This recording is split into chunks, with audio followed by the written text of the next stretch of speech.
उम्र 35 साल, जिंदगी में कभी स्कूल का दरवाजा तक नहीं देखा। दिन भर सड़क पर 500 रुपए की बर्फ बेचने वाले इस मजदूर ने जंतर मंतर से जीत लिया देश का दिल। सिर्फ एक मामूली से स्मार्टफोन, यूट्यूब सुनकर रट ली संविधान की प्रस्तावना। आधे अधूरे घर में कटती है जिंदगी, लेकिन ज्ञान में अच्छे अच्छों के छुड़ा देते हैं पसीने। महंगी स्कूल में पढ़ने वाले बच्चे जिस प्रस्तावना को पढ़ नहीं पाते, जंतर मंतर के मंच से गरीब मजदूर ने देश को सुना डाला। मजदूरों के हक की आवाज उठाकर बन गए हीरो। दिल्ली की एक सड़क पर एक आदमी बर्फ की सिल्ली बेचता है। जो बर्फ वो पूरे दिन बेचता है, वो उसके अपने घर तक कभी नहीं पहुंचती। दिन भर की कमाई करीब 500 रुपए। घर सावदा जेजे कॉलोनी में है, वो भी आधा अधूरा बना हुआ, जिसकी दीवारें आज तक पूरी नहीं हुई। उम्र 35 साल और जिंदगी में कभी स्कूल का मुंह नहीं देखा, लेकिन इस आदमी ने जंतर मंतर पर खड़े होकर संविधान की प्रस्तावना ऐसे सुनाई कि सुनने वाली पूरी भीड़ चुप हो गई। नाम है मोहम्मद इरफान। स्कूल नहीं गए तो ये पढ़ाई आई कहां से? सवाल सबसे पहले यही उठा। जवाब इरफान की जेब में पड़े एक मामूली से स्मार्टफोन में था।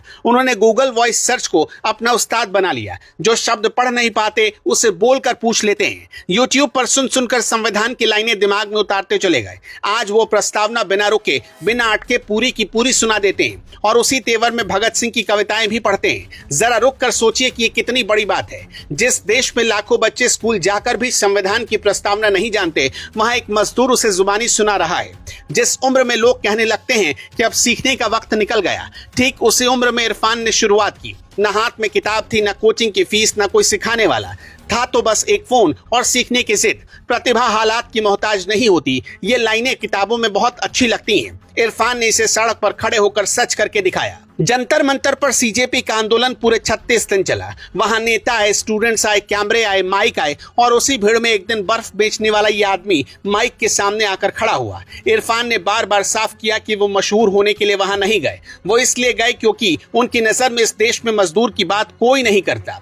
उनका वीडियो देखते ही देखते पूरे देश में पहुंच गया। लेकिन इरफान का असली कमाल उनके चेहरे में नहीं, उनके सवालों में था। इरफान ने पूछा कि जो आदमी दिन भर में 500 रुपए कमाता है, वो भी तो टैक्स देता है, फिर उसकी परेशानी पर बहस क्यों नहीं होती? उन्होंने कहा कि 8 घंटे की शिफ्ट करने वाले मजदूर को कम से कम 18,000 रुपए मिलने चाहिए। उन्होंने कहा कि मजदूरों के शोषण के खिलाफ कानून सख्त होने चाहिए। ये मांगे किसी बड़ी रिपोर्ट या किसी सेमिनार से नहीं निकली, ये उस आदमी के पेट से निकली जिसने खुद भूख को करीब से देखा है, और शायद इसलिए इन मांगों में इतना दम है। 27 जुलाई 2026 को राहुल गांधी खुद इरफान के घर पहुंच गए। मुलाकात की तस्वीरें शेयर करते उन्होंने लिखा कि इरफान जैसे नौजवानों की सोच उनके हालात की मोहताज नहीं होती। लेकिन इस पूरी मुलाकात की सबसे बड़ी बात वो थी जो इरफान ने कही। उन्होंने अपने लिए कुछ मांगा ही नहीं, न नौकरी, न मकान, न कोई मदद। उन्होंने सिर्फ इतना कहा कि मेरे लिए कुछ मत कीजिए, बस इस देश के गरीबों और मजदूरों के हक की लड़ाई लड़िए। इस एक लाइन ने बता दिया कि इरफान की जेब भले खाली हो, नियत खाली नहीं है। कहते हैं धीरू भाई अंबानी भी कभी सड़क पर सामान बेचा करते थे।